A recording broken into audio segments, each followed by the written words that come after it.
Hello and welcome to Breakaway USA Investigations, where we dive deep to uncover the stories hidden just beneath the surface of the mainstream media narratives. In each episode, we dissect complex topics, challenging what you thought you knew and revealing the untold truths behind today's headlines. And today, we're going to be talking about Elon Musk and his new spy satellite network, which Brianna is not a fan of Elon Musk, and I am. So I don't know anything about the subject, but we're going to dive deep into it. Thank you, Brianna, for bringing this to my attention because I had no idea this was happening. This will be interesting. Brianna, your thoughts is that Elon Musk is like a psyop, right? Or I don't know what he is, but I don't trust him. hmm, I'm not gonna say that he's been set up, but yeah. I don't trust him. So yeah. Personally, I just think he's a guy who's trying to solve problems, and I think he doesn't care about politics, but he doesn't like stupidity. Because I'm very similar in the fact that if I see something I think doesn't make logical sense, like men becoming women, women becoming men, I'm like, that doesn't make sense. You have a border that's open. Why would you have that? Doesn't make sense. So that's what I think he's coming at it from. Now, can I be wrong? Of course. I mean, I hope I'm not, but there's a possibility that I am. So I'm interested in getting into this satellite network. Yeah, let's do it. Okay. And you shared this article with me, which says Elon Musk is building a satellite network for U.S. intelligence agencies. Sources say it is my first time looking at this as well, so I have no knowledge other than what you've told me. It says SpaceX is building a network of hundreds of spy satellites under a classified contract with the U.S. intelligence agency. The network is being built by SpaceX Starshield business unit under a $1.8 billion contract signed in 2021 with the NRO, an intelligence agency that manages spy satellites. The plans show the extent of SpaceX's involvement in U.S. intelligence and military projects, and illustrate a deeper Pentagon investment into vast low Earth orbit satellite systems aimed at supporting ground forces. If successful, the sources said the program would significantly advance the capability or the ability of the U.S. government and military to quickly spot potential targets almost anywhere on the globe. The contract signals growing trust by the intelligent establishment of a company whose owner clashed with the Biden administration and sparked controversy over the use of Starlink satellite connectivity in the Ukraine war. They said the existence of a $1.8 billion classified Starshield contract with the unknown intelligence agency without detailing the purpose of the program. Oh, they reported the existence of it in February. So they were unable to determine when the new network satellites would come online and could establish what other companies are part of the program. Oh, and cannot establish what other companies are part of the program with their own contracts. SpaceX, the world's largest satellite operator, did not respond to several requests from comment about the contract, its role, and details on satellite launches. The Pentagon referred a request for comment to the NRO and SpaceX. That's interesting. So it's building for the NRO, the National Reconnaissance Organization, I believe it is, office, sorry, s- building a network. So this is a little bit, it doesn't really say exactly what they're doing. If they're building the actual satellites or they're building a network of satellites. So I don't know which one it is. It doesn't actually say because if they're building the satellites, so obviously SpaceX builds satellites. They build their Mhm. low Earth orbit satellites for Starlink.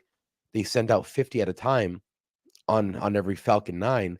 But if they're building a network of hundreds of satellites, I don't know if they're it doesn't obviously say if they're building them themselves or if they're just launching them for uh whatever agency or whatever contracted company is building them.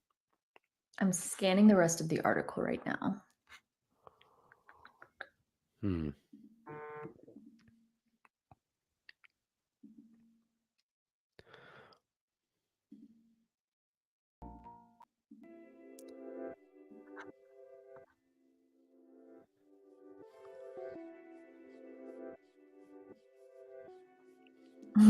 This is comforting. This is a direct quote. No one can hide.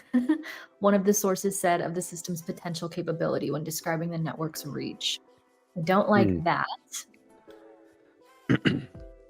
What's interesting is there's already a bunch of spy satellites in orbit Yeah. that can really, it has almost like real-time capability to see anything that's happening anywhere in the world. So it's interesting to hear about another one, like what it would do, maybe upgrade, maybe like I don't know what SpaceX would do that hasn't already been done. Because the thing is, they're not launching these super sophisticated satellites. The Starlink ones are pretty simple. They're low Earth orbit.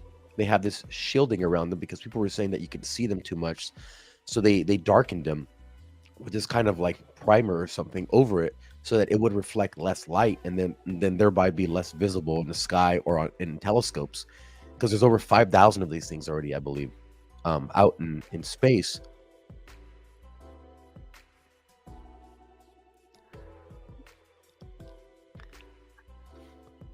But imagine how deep the CIA is trying to get in with Elon because they need him, but they hate him. Well, that's one way to look at it. Yeah.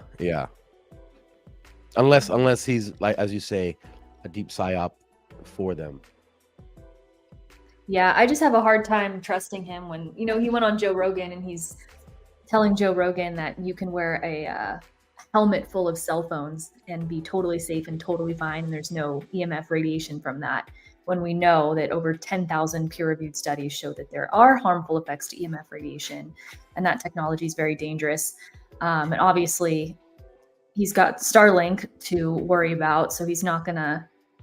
I don't see him as a businessman talking about the harmful effects of EMFs, but we know people who have Starlink have reported like the animals in the area dying, the birds falling out of the sky from like radiation sickness.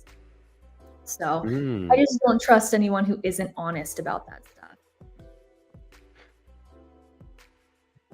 I'm almost Yeah. done. I mean, so if you're thinking about it from just a strictly science perspective, I can see why he would say that.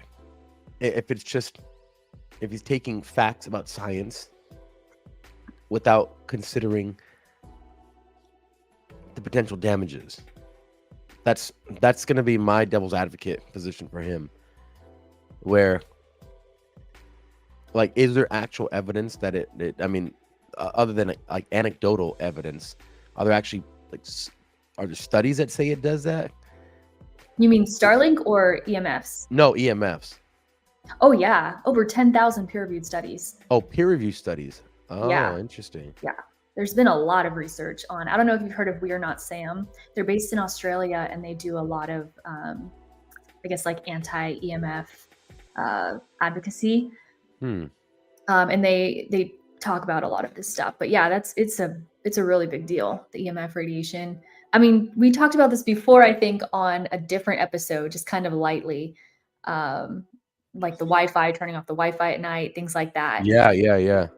Yeah, but EMFs have a huge impact on the body. That's why people are so opposed to 5G, because it's microwave level radiation going through your body at all times. And that frequency does impact the body. It does impact like your own brain waves.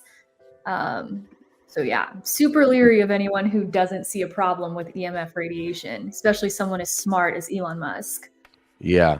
Well, I found the clip you're talking about, so let's take a Okay. little I always gander wonder at why it. radiation is always bad in real life, but always awesome in comic books. The problem is, like, most people just don't understand what radiation is, and so it just sounds like a mysterious, invisible death ray. Well, it's almost like drugs. Like, we think of it, we put a blanket over it, like it's all one thing. You know, radiation is Chernobyl, right? I mean, the things you can actually tour Chernobyl right now. So Can you really? Yes.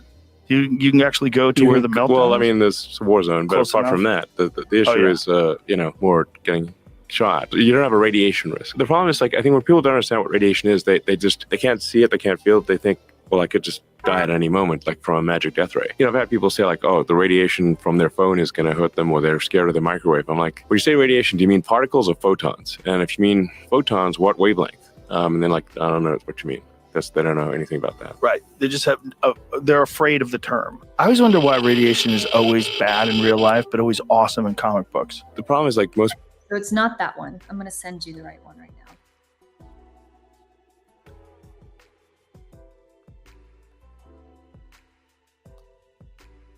I could only find it on TikTok.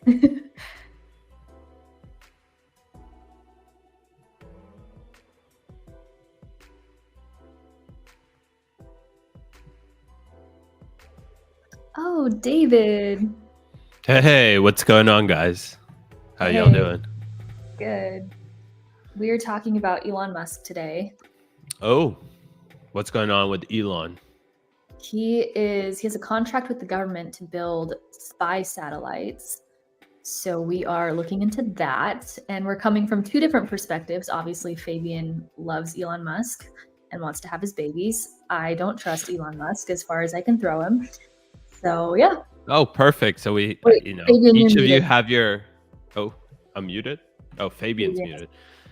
Well, that's perfect. You both have your biases. Then I can be the neutral one here in the middle because I can care less.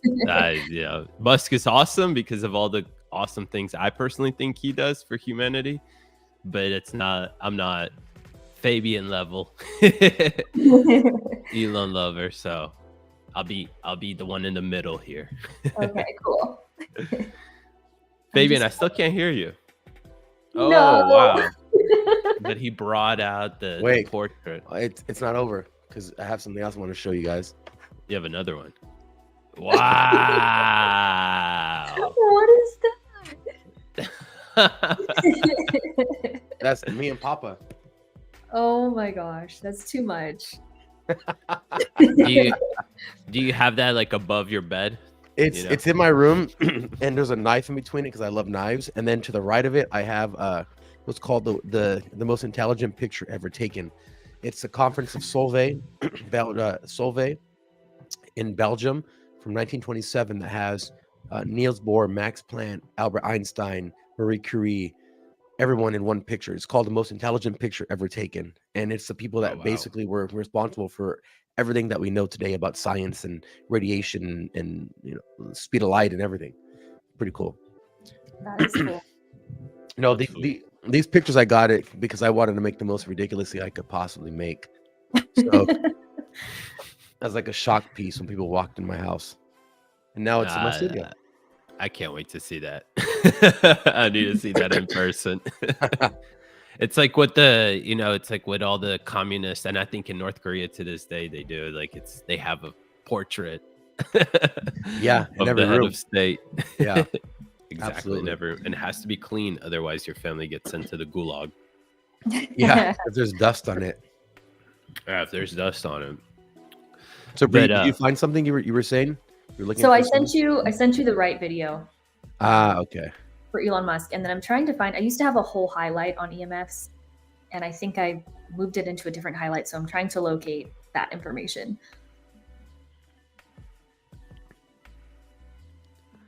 All right, let's check out what I was sent. Can you send it in the chat here? Let me see. As I don't see a video. Oh, okay. I'm sorry. No, it just popped up now. 1 second. I got it. Okay. I believe so. The TikTok video, right? Yeah. Okay.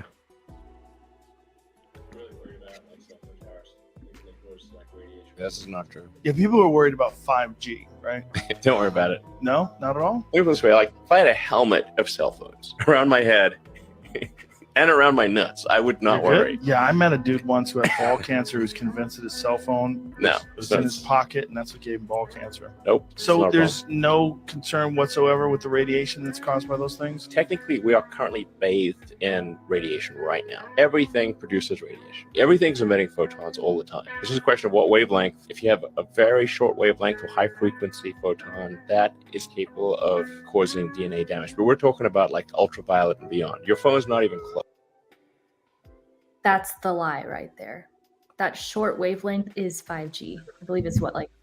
Here's let me see. Man, I don't know anything about this stuff. It's been proven that phones in your pockets cause cancer down there. Yeah, this is an interesting issue that I've dealt with. People saying this. So, Fabian 2 years ago would have been like literally saying the exact same thing that Elon Musk said, because I love science, and I'm like, okay, how does a shorter wavelength hurt you compared to like an AM radio, which the length of one radio wave that's AM could be like 1 kilometer. It carries a lot less information. That's why AM radios can be seen or heard rather over a long distance, whereas FM carries a lot more information because of the shorter wavelength, so you can encode more information on it. That's why the music stations are FM, and the radio and the talk shows are AM, because you don't have to encode so much information. But it would make sense that the stronger a wavelength gets and the shorter, the more it could maybe pierce like things like skin or anything else.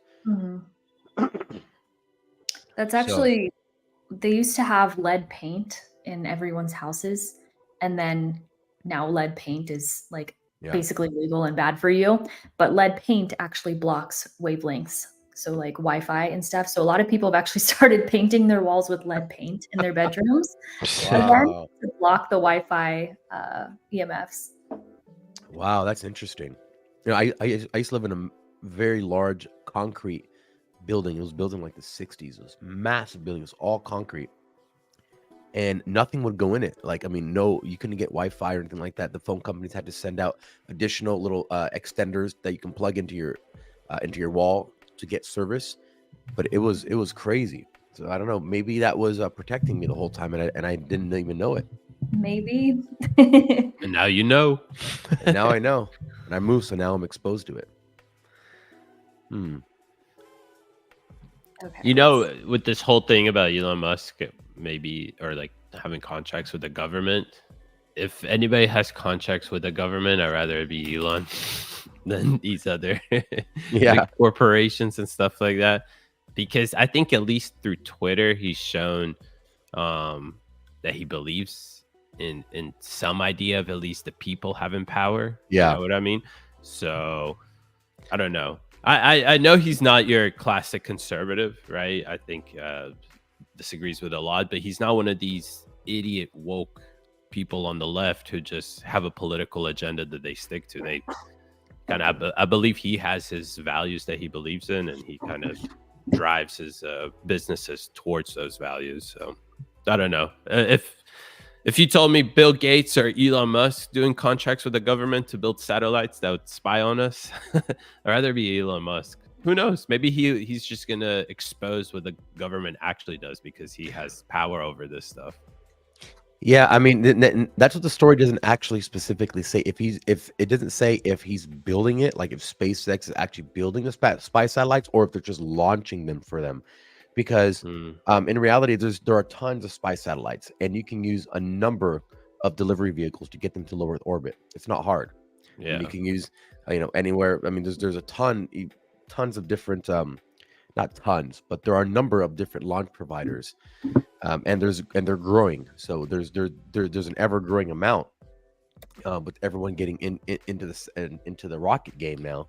Yeah. So they didn't have to use him. They could have used any one of those other smaller launch providers. Now, obviously, you want the Falcon 9 because it has like a 99% success rate, and it's launched more than any other vehicle in the history of humanity successfully.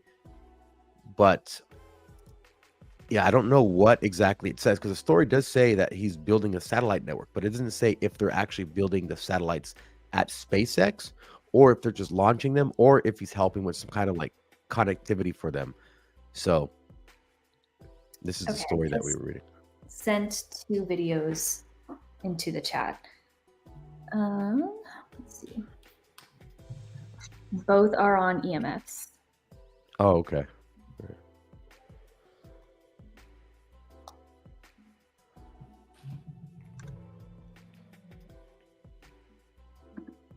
All right, we're going to listen to this one.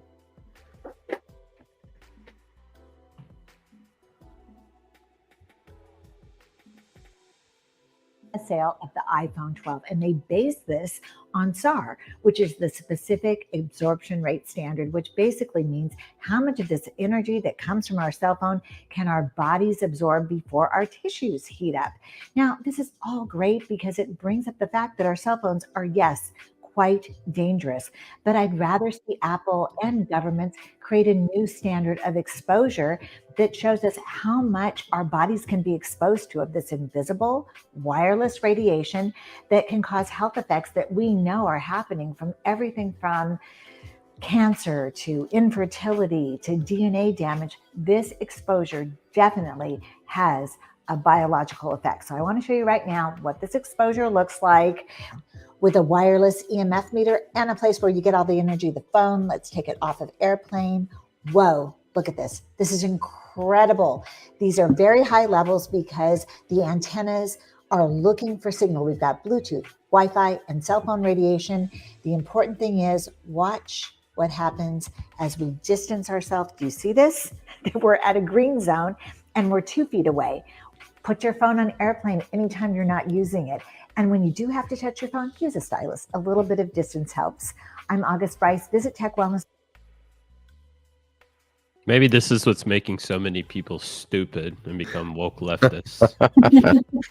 I was just thinking, I was like, we need to, like, if the radiation is actually impacting humans, then there should be some, like, you know, big uptake of something crazy happening. And I was like, I don't think I've seen any like health stuff until I realized all these woke idiots all of a sudden. Yeah. So that's the thing. Big telecom lobbies Congress an insane amount. I did a whole video on this maybe a year and a half, 2 years ago. Yeah, there's a lot of money spent to hide the fact that these technologies aren't healthy. I think it was Steve Jobs' kids. He wouldn't let them have iPhones and iPads and all of that. I'm sure there were multiple reasons for that, but I would imagine EMFs probably play a part. You know, one thing I have stopped doing, and I saw a video very similar to the one that we just watched, where this guy, I wish I could find it. He has one of his kids holding a phone, and he has this like EMF like a tester, I guess, like a gauge similar to that lady. And he placed this little like probe on his kid when he's holding the phone, and it was fine. Nothing really happened. Then he plugged the phone in, and he had the kid hold it, and he placed the probe on the kid's skin, and then it was going off the charts. It was beeping like crazy. And then he had his other son touch his other son that was holding the phone, and now the other kid started beeping when he placed a probe on him. So basically, it said. And the whole point of the video was saying, like, be careful when you're holding your phone while it's charging. Oh yeah. So I've actually stopped doing that. I've stopped holding my phone while it's charged. I try to most of the time. After seeing that video, now is it bad for you? I don't know. But either way, I'm gonna err on the side of caution and just not do something so easy that I can do. Yeah. So I sent over, there's one more video, and then there's a article from Berkeley on the risks of cell phone radiation. Okay, this is the other video you sent? Yes. So I believe this woman, her kids got sick from, I believe, the beds being on the other side of the wall from the refrigerator. I think she'll explain in here. Interesting. Usually like to see that can be very serious. Can you hear that? Where they've had some rare blood cancers. Yeah, it's quiet. Really serious sicknesses might show up, and we find a situation like this where this bed here is right behind where the fridge is located. So you have levels here, 6-7 milligauss, which are going to be comparable to what you find directly living underneath the high voltage power line. And so the person sleeping in this bed right here is exposed to a very high magnetic field. That magnetic field, what it does is actually vibrates the iron and heavy metals that are in our body, in our blood, in our brain, because these alternating magnetic fields are rotating positive, negative 60 times a second. That causes an extreme vibration in our body, like a physical interaction. It causes inflammation, tumor, all kinds of neurological issues in the body. So.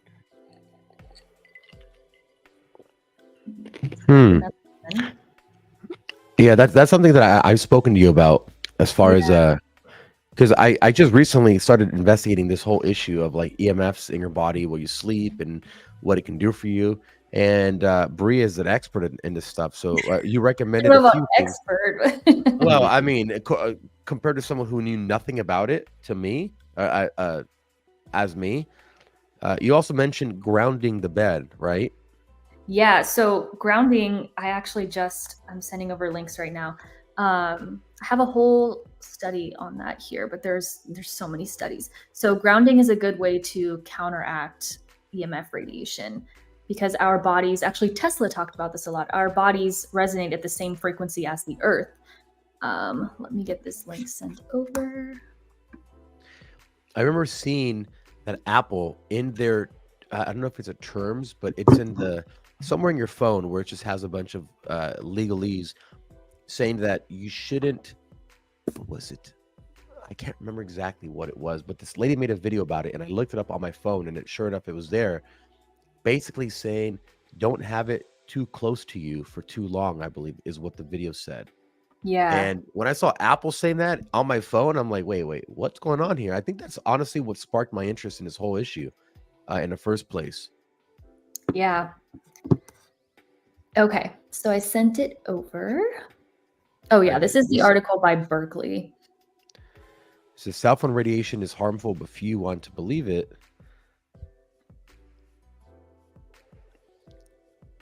People are addicted. We use them for everything now.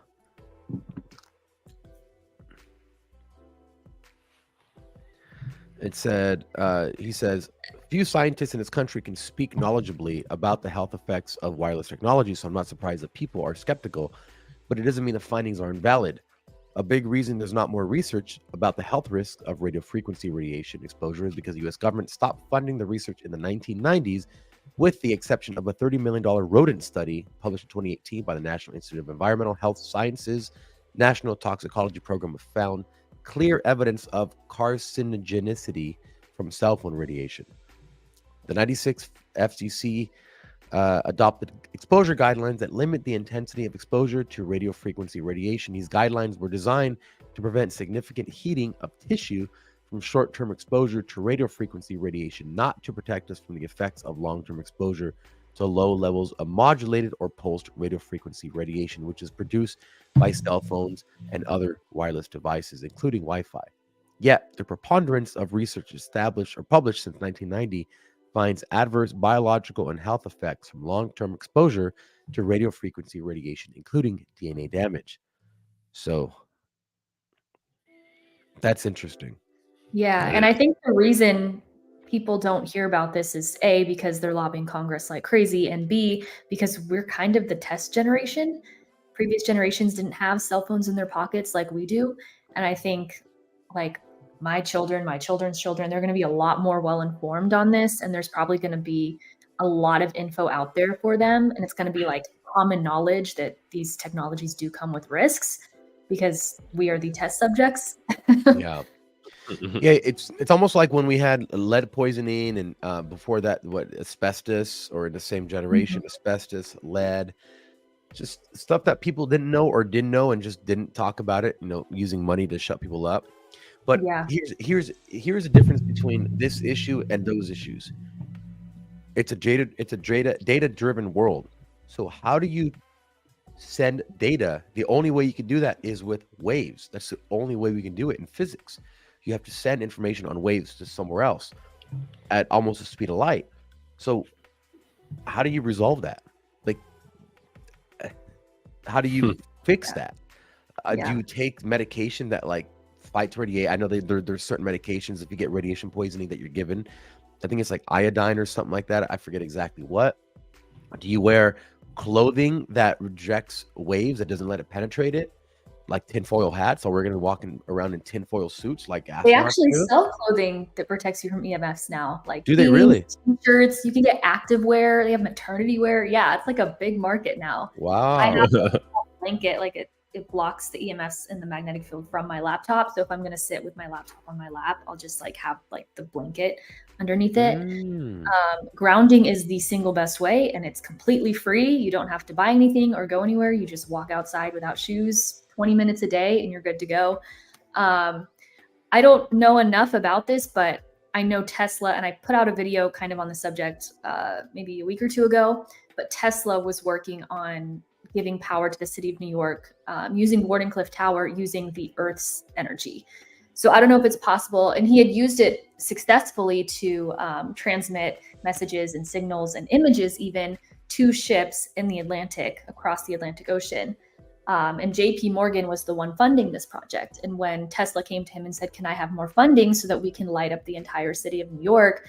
JP Morgan was like, no, and pulled the funding, destroyed the tower. And then that was the end of that. So I don't know if it's possible to send data using the Earth's energy. I'm not a genius, but it's something that they should be looking into that they aren't. That's interesting. That is.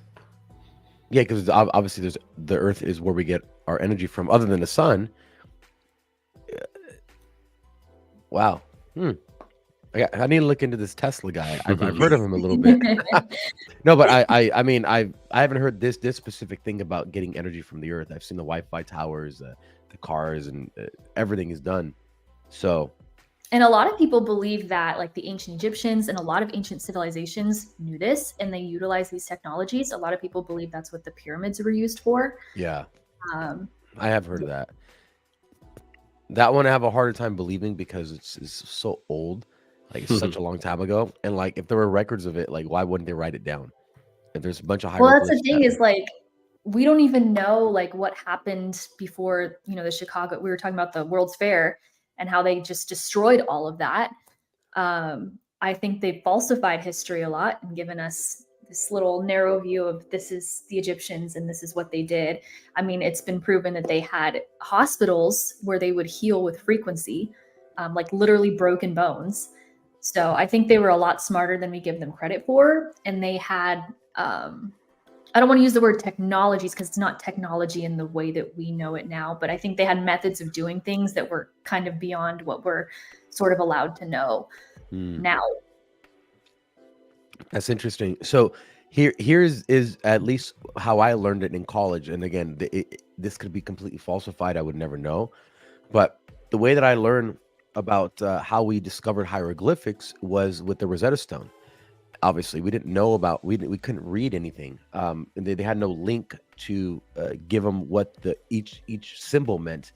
And Napoleon, when he was in power, he sent his army to Africa to go take all of the, so in France, you'll see the big spires all over France. Those are all taken from Egypt. He basically sent his army and said, bring back anything that's of value.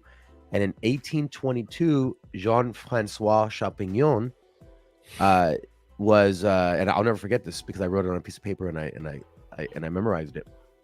He was just going in different caves and things, and he discovered the stone, and he was like, this is probably really important. And I'm sorry, it wasn't him. He was the one who actually translated it, but I forget, it was a general who found it. Anyway, they brought it back to France, and that's the guy in 1822 who translated it. And that's how, after that, they were able to read all of the hieroglyphics that they had. So no one knew anything about Egypt until that era, which kind of makes sense. There was like a big boom, like Indiana Jones type stuff, and all this stuff happened after that. But it's interesting because apparently this guy found it in this cavern, this stone, and then we could read everything, but we really don't know what they found, what they found and didn't say anything about, and what they're allowed to get out. Yeah, that's what I was gonna say. You don't know what they're hiding when it comes down to that stuff. Yeah, none of us normal people can read hieroglyphs. Well, there's what's that whole theory of like inside of the Vatican, there's this like massive like treasure trove in the archive down below that no one could get into, where they have all this crazy stuff. When I was at the Vatican, we were I was with two of my friends, and there was this where the popes are buried underneath the Vatican. You can't take any pictures. And one of my friends, she pulled her camera out and didn't realize her flash was on. Oh no! And I'll never forget, she took a picture, and one of the guards, I think he had like some kind of rifle. He was like, "No, And she was like, "Oh my gosh!" And he's like, "You need to delete it right now." Like, they were not messing around, and that was just for a picture of the Pope's, of where the Pope was buried. So I can imagine that if you have the treasure trove of like stuff no one can see, Yeah. how closely that's guarded. Yeah. Interesting. Kind of makes you wonder about like movies they make, like what is it, National Treasure? I don't Yeah, know if you remember that one. with Nicolas Cage. Yes, where they Oh, like yeah. go underground and Yeah. find a treasure trove of Egyptian and Mayan stuff. Yeah, yeah. It's crazy how much stuff there is. So what are the most interesting things? I mean, there's been a lot of information lost to history that we'll just never know because Yeah. you write it on papyrus, you write it on paper, on a scroll, it's gone. One of the most interesting stories I've ever heard in my life. I love classical music, and Bach wrote something called Brandenburg Concertos, which is there. It's a set. I believe it's 8 of them or 9. Incredible pieces of music, like just incredible. And the story I heard of how those were found was that so Bach wrote these pieces because he was trying to get a job. So he wrote them, and there was a Duke of Brandenburg that he said he wrote them for because he wanted to get hired by him. So he sent him to the Duke. The problem was the Symphony of Brandenburg didn't have uh, talented enough individuals to perform the concertos. So he just had him down in his archive in his vault, and the guy died. And over time, they were just lost. Right, Bach died. It was like 100 years later, something like that. And during World War II, the story goes that this guy that they needed stuff to burn because they needed fire, and it was a bad time. And he was going down, and he was in the archive getting a bunch of paper stuff that they could burn, and he found these pieces of music, and he realized like the significance of them, that they were written by Bach and everything. So the story goes that he literally, when the Germans were bombing, or sorry, when the Allies were bombing, he took these out of the vault and he ran in the forest with them to save them. And he gave them, I don't know what library or who he gave them to, but that's how we were able to transcribe Bach's Brandenburg Concertos, which up until that point in the 1940s, we didn't even know existed. But now we have one of the most amazing pieces of music, or a group of pieces of music, just because his guy was looking for stuff to burn to make fire, and he realized the significance of it. So how many other, how many times has that happened where the person involved didn't realize what he was looking at, or it was just destroyed the time? It's pretty incredible to think about stuff like that. Yeah, that's crazy. I didn't know that. Yeah, yeah, yeah. We got to do a whole. The whole classical music world is something we should definitely investigate because those guys are crazy. They were like the rock stars of their time. I'm down for that. I know next to nothing about classical music, so that would all be news to me. Mm. Yeah, for 350 years, it was the prevailing form of music around the world. Mhm. Like, well, maybe not in Asia and stuff, but at least the Western world. And it's interesting how music evolved. A lot of it was just a flex. So, like, you started with smaller orchestras, 8, 10 people, little quartets, and little things. And then as the instrumentation grew and technology got introduced, you introduced the xylophone and the French horn and things like that. It went from strings to horns to everything else. And then the composers would be like, I want to flex on people. I want to show I'm the best composer. So they begin to make their orchestras larger and larger, 20 people, 30, 40, 50, 60, 70. And then they were like, how do I flex more? And they would write violin concertos, which is like when you have the violin that's leading the orchestra. That's what that's like, almost like their biggest piece that they would write. And then they would, so when you listen to a composer, you say, okay, let me listen to his violin concerto to see, and let me compare it to other people's. And then Beethoven kind of like hit it out of the park, and no one could compete with him, because what he did when he wrote his Ninth Symphony, that was his last one before he died. They call it the curse of the ninth, because after Beethoven, is for some reason composers died after the Ninth Symphony. It's like a weird, really weird thing in classical music. So when he wrote it, original version of the 27th Club. What's that? You don't know what the 27th Club is? Okay, so it's like a lot of famous rock stars and artists like Amy Winehouse and Jim Morrison. They all die at 27, usually from like a drug overdose or something. Oh, interesting. Yeah. Huh, I did not know that. Yeah. No, I mean, yeah, it's very similar. So what Beethoven did was when he wrote his Ninth Symphony Ode to Joy, his wife had died. He was basically deaf, couldn't hear anything. So he composed it, and you can hear a lot of anger. It's like, especially in the beginning of that piece. So he goes from anger to resentment. He resents God for his life. And then the Ode to Joy is his like coming back and like saying thank you for the life you've given me, like everything. So it's very triumphant and joyous. Like the Book of Job. Yeah, exactly. And so what he did is the biggest flex that Beethoven did was that in addition to the 70-person symphony or whatever, I think like 65, so I forgot how many people, massive symphony, he had this choir sing the Ode to Joy, and I think there was something like over 100 people in that choir. It was such a massive piece that you couldn't really perform it anywhere. You had to perform it in specific places. You also had to sell enough tickets so that you can actually pay everybody involved in it. You have to have a place big enough to house everyone. So when it was first performed, I mean, it knocked the socks off everyone because no one had ever seen anything like that. Such a big group of people all in sync, singing the same thing. And that was his biggest flex because he's like, all right, top that, mother effers. And that was the last piece. And till this day, you can't just perform Beethoven's Ninth. I mean, you have to have still a massive place, a composer that understands like choral stuff and symphony. So I go see it at the Hollywood Bowl every year, and it's a massive event because you need a lot of actual human beings performing it together. So till this day, we can't just perform Beethoven's Ninth, which I think is pretty incredible with the amount of technology that we have, because you still need humans to do it in a place that's large enough to house all of them. And that was his ultimate flex. That's crazy. See, people were so much smarter back then. I feel like we've been dumbed down, especially in the past maybe 100 years, 150 years. Yeah. Very dumbed down. Too like over reliant on technology to do things for us. Yeah, not industrial critical revolution ruined us. I actually did this. I was searching for IQ levels across time, or as long as we've been recording IQ levels, and so the amount of knowledge that we have in totality has gone up, but that doesn't tell you if the people were smarter. That's just how much do you know about what we think is important, right? Like, what are the subject matters that we think we should test you on? You can't test people for like durability or like survivability or reliability or anything like that. It's just like, can you solve this puzzle? Yeah. And it's like, I think IQ it's based on pattern recognition, right? Yeah, exactly. But like, how is that going to help me if I have to survive in the wilderness, or if I have to think critically about something, or like, it doesn't really tell me anything about that.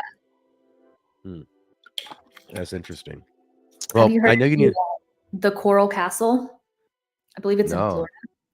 It's thought that the way he moved the stones, this man who built it, was through frequency, and it was done more recently. I don't know the year. Let me look it up.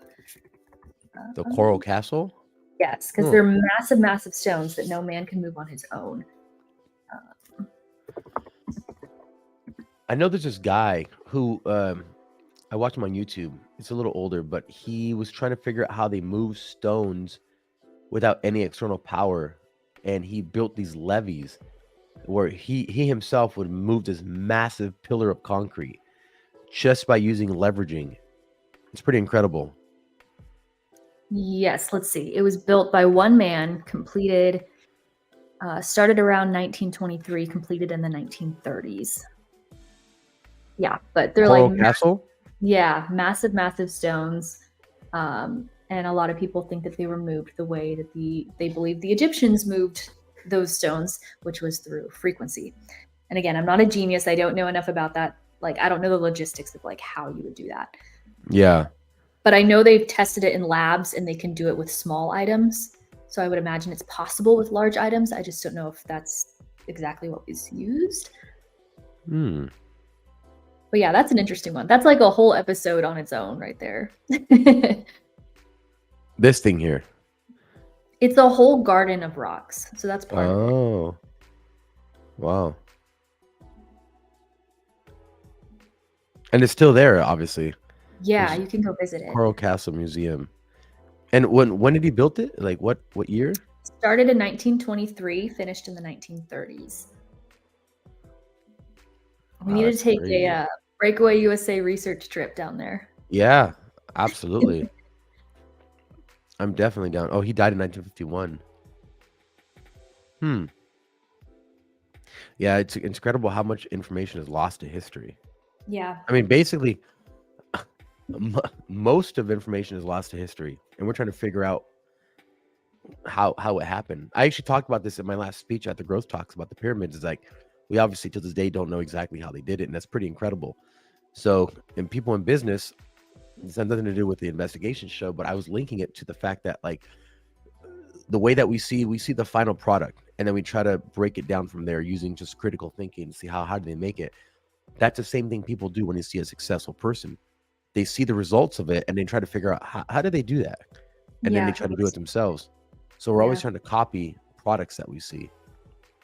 But this coral castle is cool. I mean, it makes sense that he was in Florida because Florida has the weirdest stuff, weirdest things. Yeah. Well, I know you need to run soon. I do, Should we close up? Yeah, we got way off topic here. We started with Elon Musk, and we just I'm not really sure how that happened, but the entire time we were investigating things, so that's good. Yes, it's all good. It was interesting. Yeah. Well, thank you for watching. If you stuck around this long, a lot of interesting topics that we can then touch on in the future. This is Investigations with Bryanna and Fabian, and if you want to watch us again, you can check us out Thursdays at 10 a.m. Pacific Standard Time. Make sure you get your Freedom Water, our sponsor. Shout out to our sponsor, Freedom Water. And we will see you next Thursday. Bye, guys.